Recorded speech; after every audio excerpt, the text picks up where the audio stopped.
बोलिए श्री सद्गुरु महाराज की जय। श्री सद्गुरु महाराज की जय।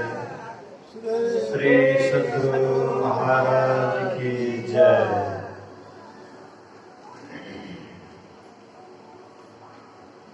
अखंड मंडलाकारं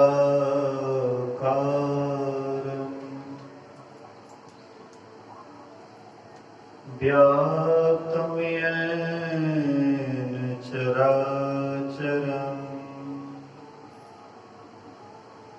तत्पदं दर्शितं येन तस्मै श्री गुरुवे नमः। धन्य धन्य सतगुरु सुखदा महिमा कहे न जाए। जो कछु कहूँ तुम्हारी कृपा मोते कछु न बसाए। सर्वत्र सर्वदा वर्तमान सद्गुरु महाराज जी के पावन चरणों में कोटि कोटि नमन। उपस्थित गुरुजन, धर्म प्रेमी सत्संगी बंधुओं, पूजनीय माताओं तथा भक्तिमती बहनों, एक दिवसीय संतमत सत्संग का आयोजन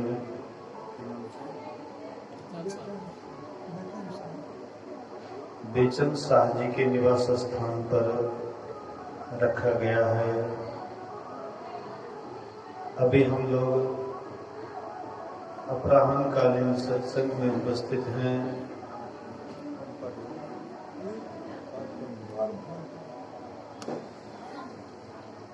अभी हम लोग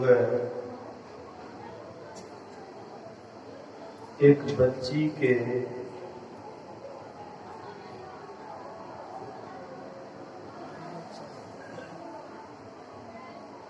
ऐसे तो जन्मोत्सव लगभग रामनवमी के लगभग वह बच्चे का जन्म हुआ था। 1.5-2 महीना का शायद वह बच्ची हुई है। उनके मन में हुआ कि बच्ची के खुशहाली के अवसर पर यह सत्संग का कार्यक्रम रखा गया है। बहुत उत्तम विचार है। हम आज बच्चे के जन्मदिन पर सत्संग कराना, जन्म उत्सव मनाना, ये तो सुनते हैं बराबर, लेकिन बच्ची के जन्मदिन पर सत्संग होना या जन्मदिन मनाना बहुत कम जगह मिलता है। लेकिन लोगों के अंदर एक अंधविश्वास है कि बच्ची होने पर लोग निराश होते हैं और बच्चे होने पर लोग खुशहाली मनाते हैं। लेकिन जो बच्ची के द्वारा सुख शांति मिलती है वह बच्चे के द्वारा नहीं मिलता है। बच्ची को लक्ष्मी का अवतार कहते हैं, इसलिए वह बच्ची लक्ष्मी बनकर के ही आई हुई है। अगर उसका कर्म अच्छा होगा, लक्ष्मी की तरह होगा, तो संसार में उसको सम्मान मिलेंगे। तो इसी अवसर पर यह सत्संग है। हम आप सुन रहे थे कर्म फल के संबंध में। अवश्य ही वह बच्ची जो आई हुई है, शायद इनके पिता उस बच्ची के पिता इंजीनियर है।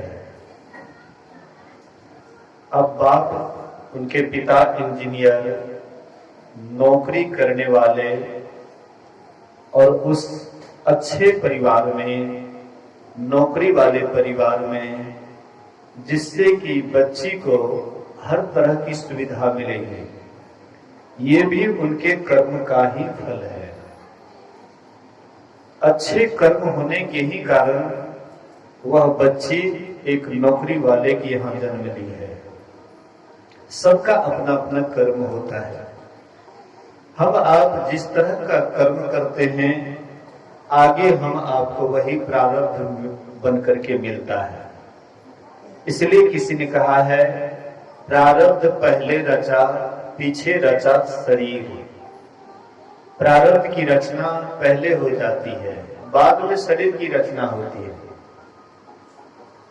जो पुण्यात्मा होता है वह अच्छे परिवार में जन्म लेते हैं, सुखी परिवार में जन्म लेते हैं, नौकरी वाले परिवार में जन्म लेते हैं। जिनके पास में पुण्य का पूंजी नहीं होता है, तो कोई लाखपति घर में जन्म लेते हैं, तो कोई खाकपति घर में जन्म लेते हैं। कोई जन्म से पहले ही गर्भ में ही रहते हैं, तो मारुति कार से चलते हैं, गर्भ में ही है, बच्चा पेट में ही है, लेकिन मारुति कार पर घूम रहे हैं। गर्भ में ही है, लेकिन हवाई जहाज पर चढ़ते हैं। और एक है जो जन्म लेने के बाद एक एक रोटी के लिए मोहताज होता है, एक एक व्यक्ति के पास हाथ फैलाता है। इसलिए गोस्वामी जी कहते हैं, नहीं दरिद्र सम दुख जग माही। कहते संसार में दरिद्रता के समान दुख नहीं है। हम आप अभी अगर जाकर के देखें, एक एक गरीब के पास कितना दुख है, कितना तकलीफ है, अगर हम आप देखेंगे तो शायद रुआ कांटो कांट हो जाएगा।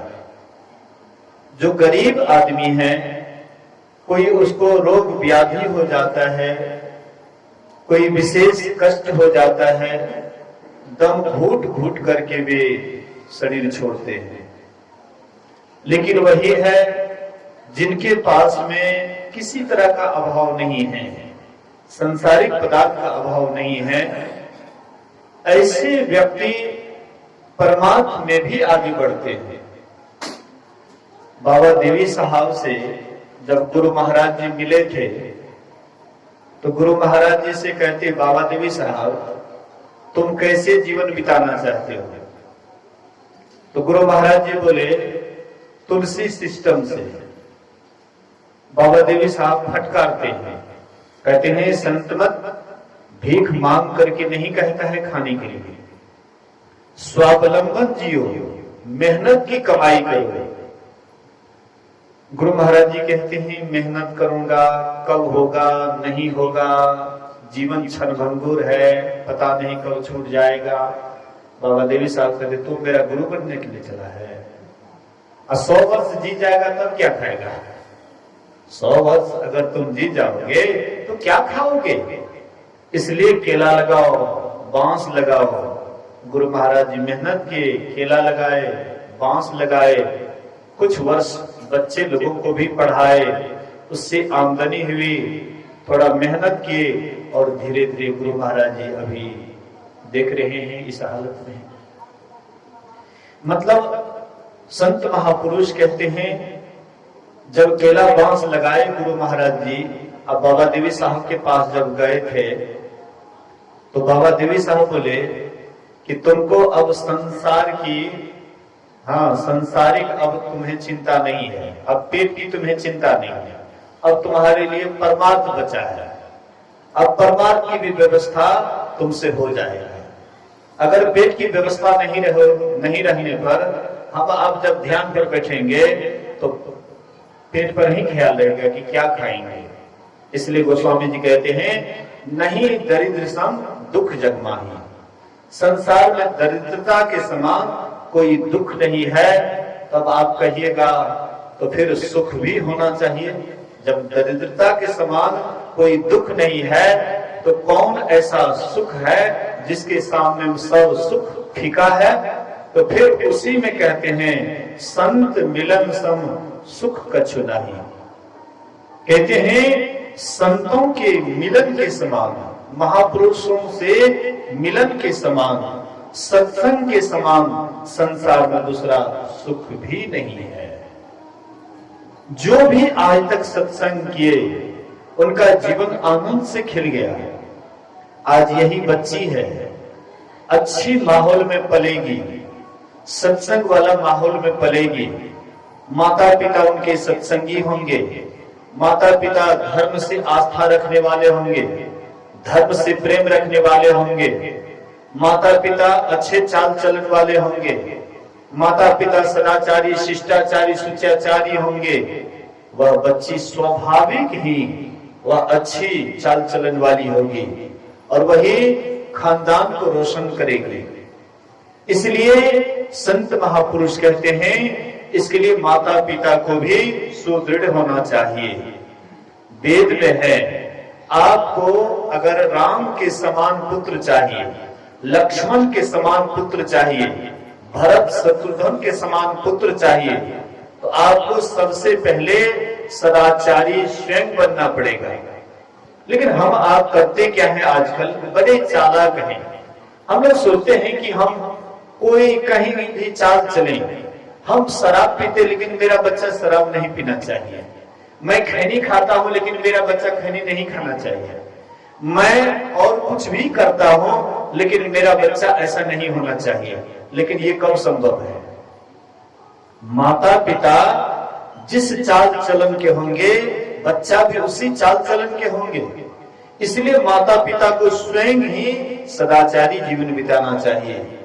सदाचारी जीवन में आपके अंदर एक अलग ही ओज तेज होता है। जो सदाचारी जीवन जीते हैं उनके अंदर में एक अलग ही ओज तेज होता है।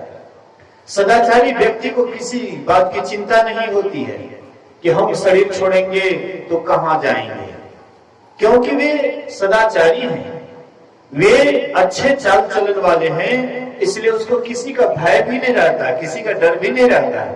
गुरु महाराज जी कहते थे कि अगर तुम सदाचारी बनकर के रहोगे तो बीच बाद में भी रहोगे, वहां पर भी किसी का भय नहीं रहेगा, क्योंकि तुम सदाचारी हो। डर किस बात की? जो गलत काम करते उसको डर होता है, उसको भय होता है। एक बार पूज्य रामेश्वर बाबा के आश्रम में शाम के समय 5-7 व्यक्ति आए और बोले कि बाबा हम लोग यहीं पर रात में ठहरना चाहते हैं, दूर जाना चाहते थे, रात हो गई है, यहीं पर विश्राम करना चाहते हैं, सुबह में हम लोग जाएंगे। लेकिन वह 5-7 चोर था। तो बाबा के यहाँ आए, खाए पिए, रात में सोए, आज सोए तो वह नींद में चले गए, नींद टूटा नहीं, चोरी करने के लिए नहीं जा सके। लेकिन भिनसर में जब वे लोग सपना रहे थे तो उसमें एक आध सपना रहे थे कि भागो भागो भागो, पुलिस आ गया, पुलिस आ गया, भागो भागो पकड़ लेगा, भागो पुलिस आ गया पकड़ लेगा। मतलब भयभीत था, अंदर से डर लगा हुआ था। तो बाबा उस समय ध्यान करने के लिए उठे और जाकर के बढ़िया से सुनते हैं, कहते हैं जी क्या हुआ है, काहे करते हो, भागो भागो भागो, पुलिस आएगा पकड़ लेंगे। बोले कि बाबा हम चोर हैं, हम लोग चोर हैं, चोरी करने के लिए प्लान बनाए थे, रात में बाबे के यहाँ ठहरेंगे और फिर हाँ जब रात हो जाएगी तो हम लोग जाएंगे चोरी करने के लिए। लेकिन पता नहीं गुरु महाराज जी का जो आश्रम का अन्न खाए, नींद में चले गए, नींद टूटा नहीं, इसलिए चोरी करने के लिए नहीं गए। बाबा क्षमा कर दीजिए, हम लोग चोर हैं, क्षमा कर दीजिए। तो आज दिन से चोरियों करोगे? नहीं बाबा आज दिन से चोरी नहीं करेंगे। प्रतिज्ञा करते हो? बोले हाँ बाबा आज दिन से हम लोग नहीं करेंगे। तो सब चोर का चोरी छूट गया साधु के संगति से। आप जैसे का संग करेंगे स्वाभाविक वैसा रंग चढ़ेगा। भगवान बुद्ध के समय की बात है, एक महामोद कल्याणी नाम के भिक्षु थे, बड़े ही ओजस्वी तेजस्वी पहुंचे हुए महापुरुष थे। वे ध्यान कर रहे थे, तो ध्यान कर रहे थे तो वहां पर 500 चोर चोरी करके बहुत सोना चांदी, अन्न पानी बहुत लाए। और ये जो भिक्षु थे महामौदगल्यायन, वे क्या करते हैं, तो वे सोए हुए थे बगल में, और उसी पर चोर क्या करते, सोना चांदी हीरे जवाहरात ला करके उसी के शरीर के ऊपर में सब रखते हैं, बांट उठ करके। जब जैसे ही बांट उठ करके चलने लगे, अब भिक्षु की नींद टूटती है, जैसे उठे तो वह सब चोर डर गए, ये अमानुष है कि कोई देव लोक से आए हुए हैं, क्या है नहीं है, सब भयभीत हो गए, थर थर कांपने लगे।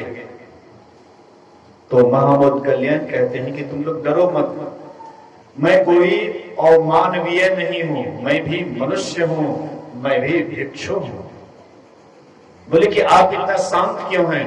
बोले कि मैं कोई गलत काम नहीं करता हूं, मैं ध्यान करता हूं, साधना करता हूं, परमात्मा में अपने मन को लगाया हूं, इसलिए शांत स्थिर हो। उनके वचन को सुन करके, उनके प्रवचन को सुन करके 500 चोर चोरी छोड़ करके सब साधु सन्यासी हो गए। बोलिए श्री सद्गुरु। तो जैसे का संग वैसा रंग। कोई ऐसा व्यक्ति नहीं है, कोई ऐसे माता पिता नहीं है कि नहीं चाहते हैं कि हमारा पुत्र राम के जैसे नहीं हो, हमारा पुत्र लक्ष्मण के जैसे नहीं हो, हमारा पुत्र भरत की तरह नहीं हो, हमारा पुत्र शत्रुघ्न की तरह नहीं हो। सबके मन में होता है कि मेरा पुत्र अच्छा से अच्छा संस्कार वाला हो, लेकिन हम केवल मन में सोचें और स्वयं अगर उस ढंग का नहीं बने तो फिर बाल बच्चे पर क्या परिवर्तन होगा? कोई परिवर्तन नहीं होगा। इसलिए हम आपको स्वयं चाहिए अच्छे कर्म करने। अभी हम आप सुन रहे थे,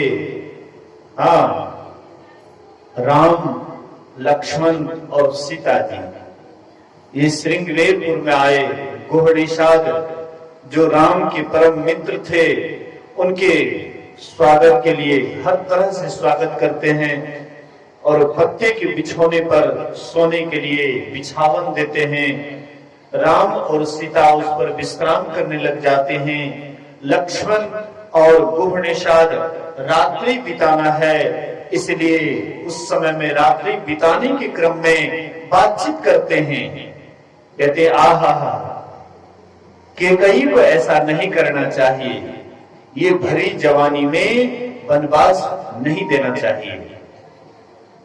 लेकिन लक्ष्मण कहते हैं कि देखो, ये तो राम के ही स्वयं कर्मों का फल है, इसमें कैकेयी तो एक माध्यम है, लेकिन कर्म का फल राम का स्वयं है। हर एक व्यक्ति को कर्म का फल भोगना पड़ता है।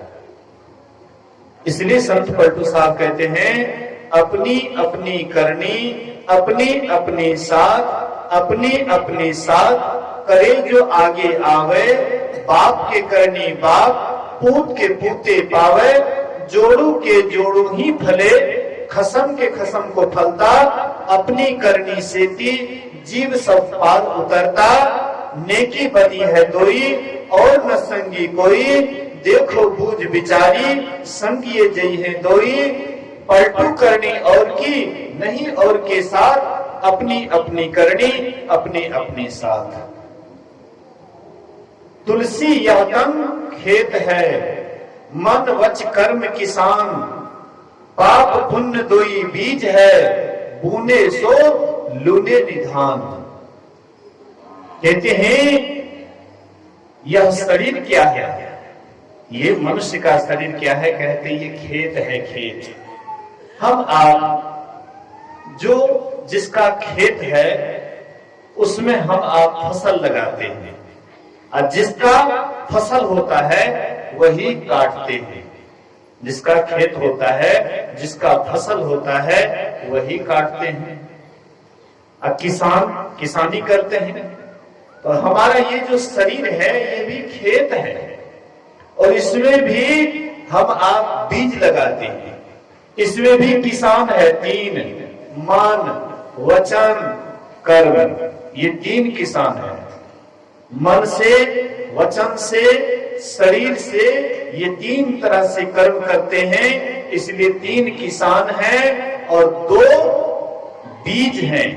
हम आप अपने खेत में कभी गेहूं का फसल बोते हैं, गेहूं काटते हैं, कभी धान का फसल बोते हैं, धान काटते हैं, कभी मकई का फसल बोते हैं, मकई काटते हैं।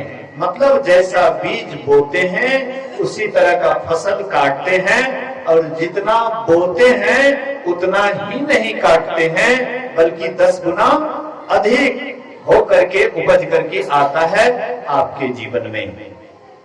बिल्कुल ऐसी ही बात है।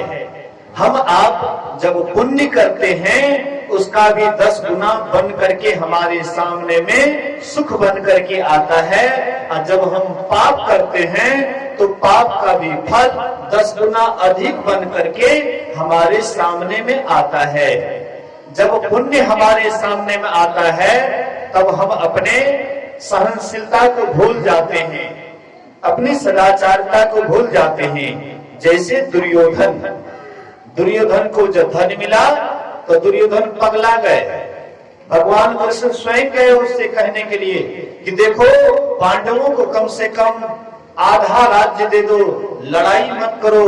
दुर्योधन कहते बिना युद्ध किए हुए नहीं दूंगा। भगवान कृष्ण कहते हैं नहीं आधा दोगे, 5 भाई है इसलिए 5 गांव दे दो, एक एक गांव लेकर के वे लोग संतुष्ट होकर के संतोष कर लेंगे, लेकिन युद्ध तो नहीं होगा। लेकिन दुर्योधन कहते हैं आप 5 गांव की बात कर रहे हैं, बिना युद्ध किए हुए एक सुई का नोक भी नहीं दूंगा, आप कहते 5 गांव। मतलब सुख पाने के बाद मनुष्य बोरा जाता है, पगला जाता है। अभी भी आप देख लीजिए, जो धनी बनी व्यक्ति हैं, बहुत कम ऐसे होते हैं कि धनी बनी के जो बच्चे हैं संयम से रह पाते हैं, नहीं तो अक्सर वे असंयमित जीवन बिताते हैं। देवताओं का राजा इंद्र, उनके पास में सारा ऐश आराम का सामान है, इसलिए कई बार कलंक का टीका भी लगा हुआ है। इसलिए संत महापुरुष कहते हैं कि थोड़ा सोच विचार करके कोई भी कर्म करो तो सोच विचार करके करो, परिणाम को समझ करके करो। अगर ऐसा नहीं करोगे तो आगे आने वाला जो आपके जीवन में है वह दुख है। लेकिन अगर आप सुख चाहते हैं, अगर आप शांति चाहते हैं तो अच्छा कर्म कीजिए, सत्संग ध्यान कीजिए। और दुख को कौन पसंद करता है? दुख कोई चाहता है? किसी से पूछिए आपको दुख चाहिए कि सुख? कोई आदमी कहेगा हमको दुख चाहिए।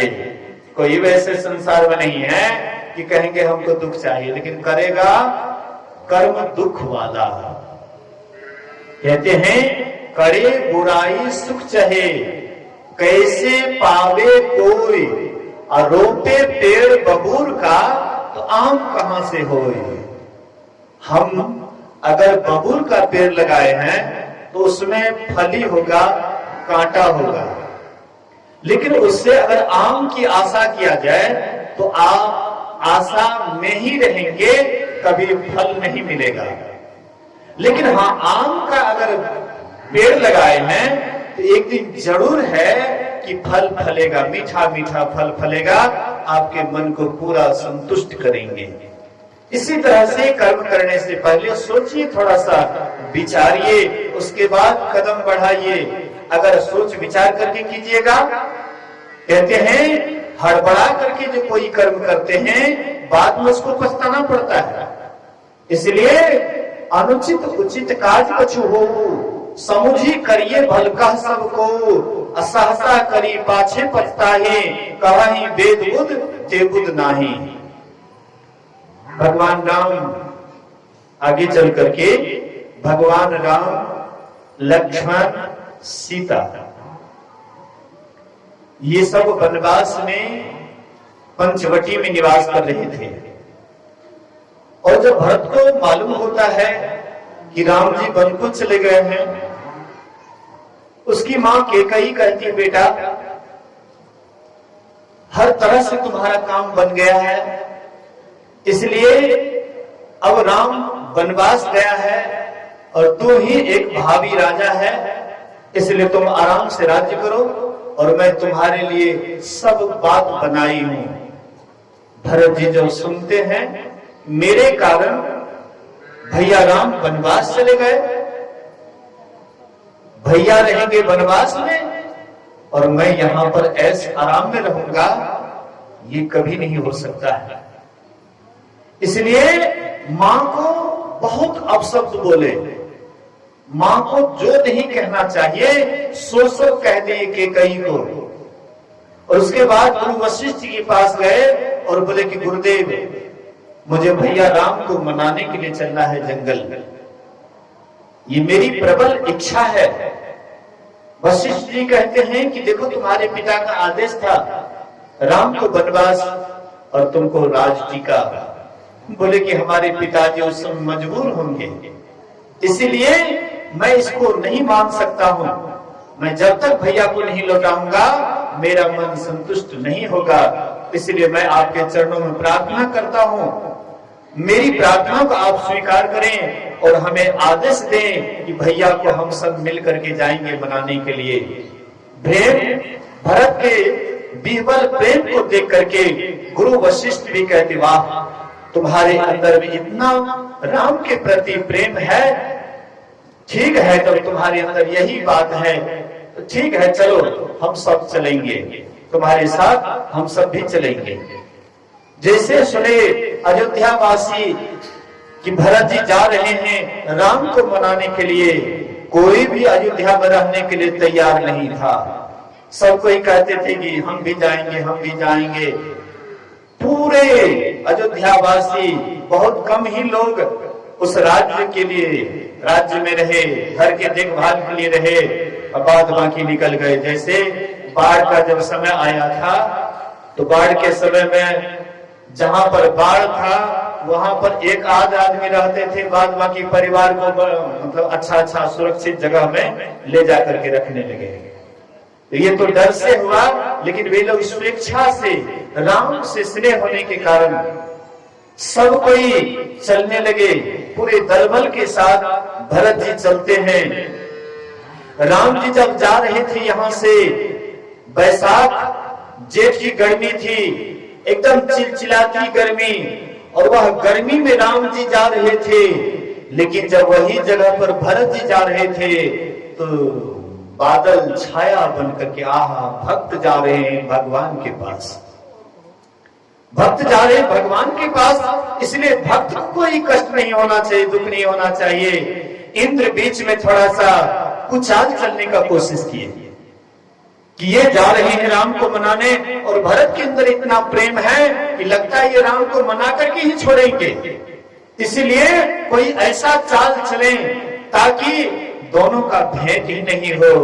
लेकिन यह कुटी चाल को देख करके उनके गुरुदेव समझाते हैं, गुरु बृहस्पति समझाते हैं कि सुन लो, राम जी के साथ जो गलती करते हैं राम जी उसको बर्दाश्त कर लेंगे, लेकिन राम के भक्त के पर अगर कोई गलती करेंगे, कोई अत्याचार करेंगे तो राम अपने भक्त के गलती को बर्दाश्त नहीं कर पाते। अपना मान टले टल जाए पर भक्त का मानना टलते देखा, प्रभु को नियम बदलते देखा। इसलिए राम जिसको बर्दाश्त नहीं कर पाएंगे, इसलिए समझ जाओ और उनका स्वागत करो, अर्थात बादल बन करके उनको छाया करो, किसी प्रकार का कष्ट नहीं होना चाहिए। तो भरत जी जब चलने लगे तो उसके लिए बादल छाया बनते हुए जा रहे हैं। राम जी को मालूम हुआ यहां तक भैया रथ पर आए थे, इसके बाद भैया पैदल गए थे। भरत जी वहीं पर उतर गए, उस जगह को प्रणाम किए जहां पर राम जी नीचे उतरे थे। उस जगह को प्रणाम करते हैं और प्रणाम करके बोले कि अब मैं रथ पर नहीं बैठूंगा, अब मैं पैदल ही जाऊंगा। बोले कि नहीं नहीं, ये सब रथ, ये सब सवारियां हैं, आपके लिए हैं, आप राजकुमार हैं, इसलिए आप इस पर बैठ जाइए। बोले कि हमारे प्रभु पैदल गए और मुझे तो उचित लगता है सिर भर जाऊं, उचित असमोरा सबते सेवक धर्म कठोरा। सिर के बल से अगर जाऊं यही उचित जचता है, लेकिन मैं अगर रथ पर जाता हूं तो ये तो प्रभु का अपमान होगा। इसलिए सबसे कठोर धर्म है सेवक का धर्म, इसलिए मैं पैदल ही चलूंगा। वहां से पैदल चलते हैं, आकाश में धूली उड़ रही थी। राम जी देखते आकाश में धूल उड़ रही है, लक्ष्मण से कहते लक्ष्मण भैया, अरे पूरब की तरफ से और आकाश में धूल उड़ रहा है, आखिर कारण क्या है? वृक्ष पर चढ़ करके देखो। तो लक्ष्मण जी ऊपर चढ़ते हैं, वृक्ष पर चढ़ करके देखते हैं भरत चतुरंगिनी सेना के साथ, पूरे दलबल के साथ एकदम आ रहे इधरे।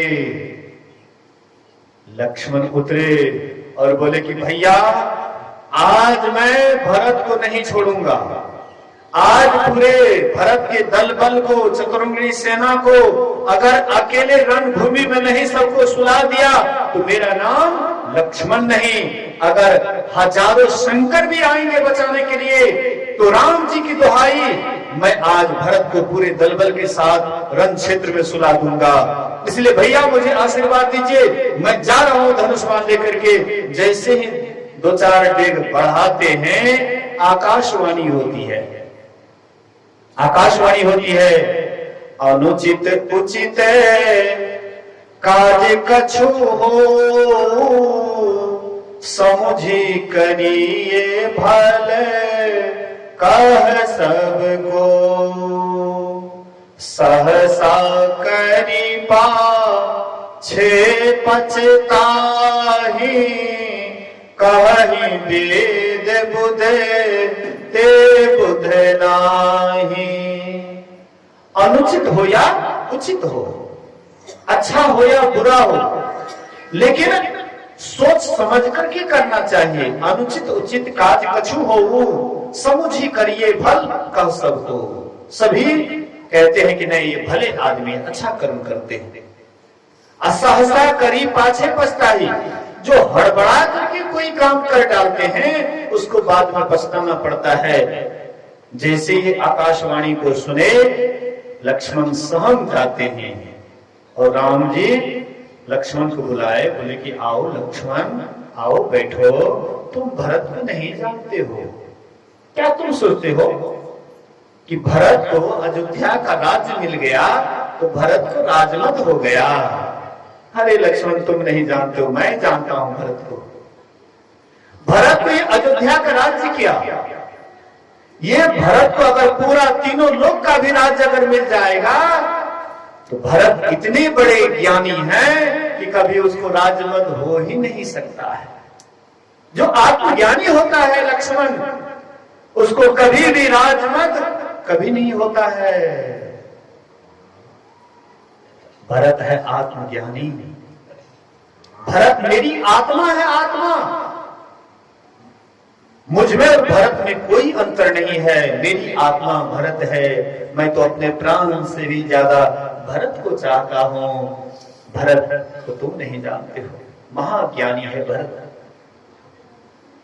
बातचीत कर रहे थे, उधर से भरत जी आए, जाकर के भगवान के चरणों में जाकर के गिर गए, बोले कि भैया क्षमा कर दीजिए, मुझसे बड़ी गलती हो गई, मेरे ही कारण आप वनवास में हैं, मैं बड़ा अभागा हूं,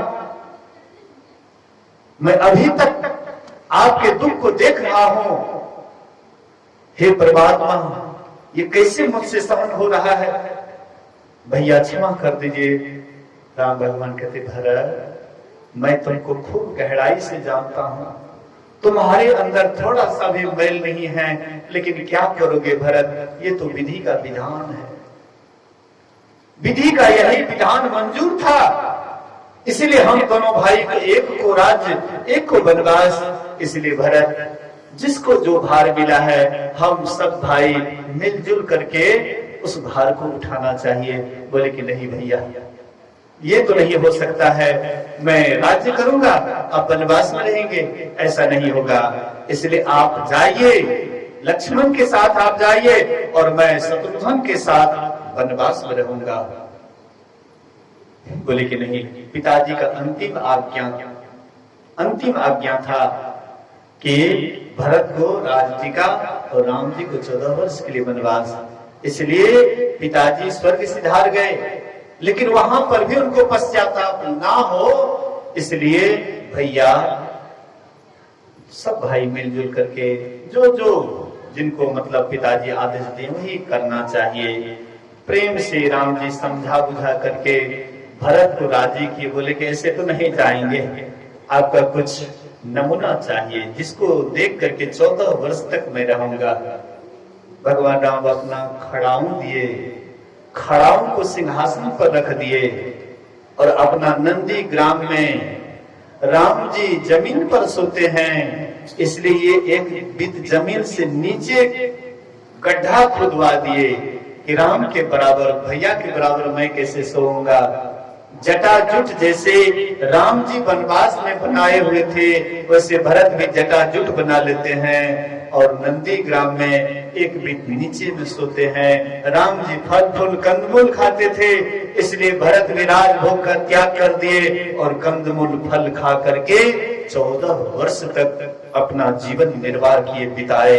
ऐसी होना चाहिए। मेरे कहने का आशय है, मतलब है, हम आप जो भी कर्म करें तो सोच विचार करके करें, परिणाम को जान करके करें। अगर इस ढंग से करेंगे, अच्छे कर्मों को करेंगे, जो अच्छे कर्मों को करते हैं उनका जीवन आनंद से बीतता है, और जो बुरे कर्मों को करते हैं उनका जीवन आनंद से नहीं, उसका जीवन हर हमेशा अंदर से डर से भरा हुआ रहता है, अंदर से खोखला रहता है, अंदर से परेशान रहता है। इसलिए महापुरुष कहते हैं सत्संग और ध्यान, ये दो चीज आपके जीवन में अगर मिल जाए, इसको अगर आप अपना समर बना लीजिए, बट खर्चा बना लीजिए, सत्संग ध्यान को अगर आप अपना जीवन का अंग बना लेते हैं, सत्संग नित्य और ध्यान नित्य रहिए करत संलग्न हो, व्यभिचार चोरी नशा हिंसा